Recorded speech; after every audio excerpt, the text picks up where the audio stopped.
قال عليه الصلاة والسلام: صلوا علي فإن صلاتكم علي زكاة لكم.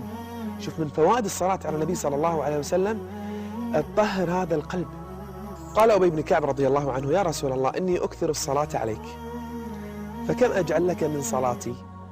من صلاتي يعني من دعائي، يعني لما أدعو الله سبحانه وتعالى إيش كثر أخلي من دعائي صلاة عليك. ولأن معروف من آداب الدعاء أن يصلي العبد على النبي صلى الله عليه وسلم في بداية الدعاء ونهايته. قال علي رضي الله عنه: كل دعاء محجوب حتى يصلى على النبي صلى الله عليه وسلم، دعاءك ما يصعد ولا يرتفع أصلا. فكم أجعل لك من صلاتي يا رسول الله؟ قال النبي عليه الصلاة والسلام: ما شئت. فقال أبي: الربع؟ قال: ما شئت، وإن زدت فهو خير لك. قلت: النصف يا رسول الله، يعني أخلي نصف دعائي بس صلاة عليك، يعني إذا أنا كنت بدعو الله 10 دقائق 5 دقائق منها بس صلاة عليك يا رسول الله. قال: ما شئت، وإن زدت فهو خير لك. قال: يا رسول الله الثلثين؟ قال: ما شئت، وإن زدت فهو خير لك.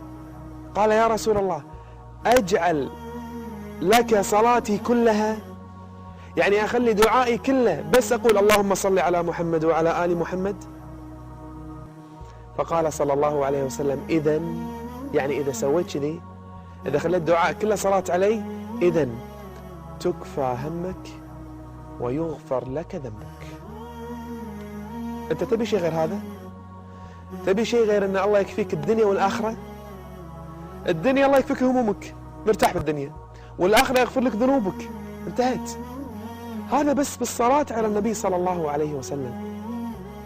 عشان كذي الصلاة على النبي صلى الله عليه وسلم مهمة، على الأقل لما يذكر أمامك، لما تسمع اسمه، لما تكتبه، لا تنسى أن تصلي عليه صلى الله عليه وسلم، وأن تحتسب الأجور والنوايا التي ذكرناها.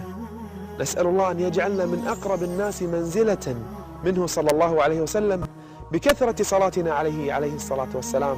والحمد لله رب العالمين، والسلام عليكم ورحمة الله وبركاته.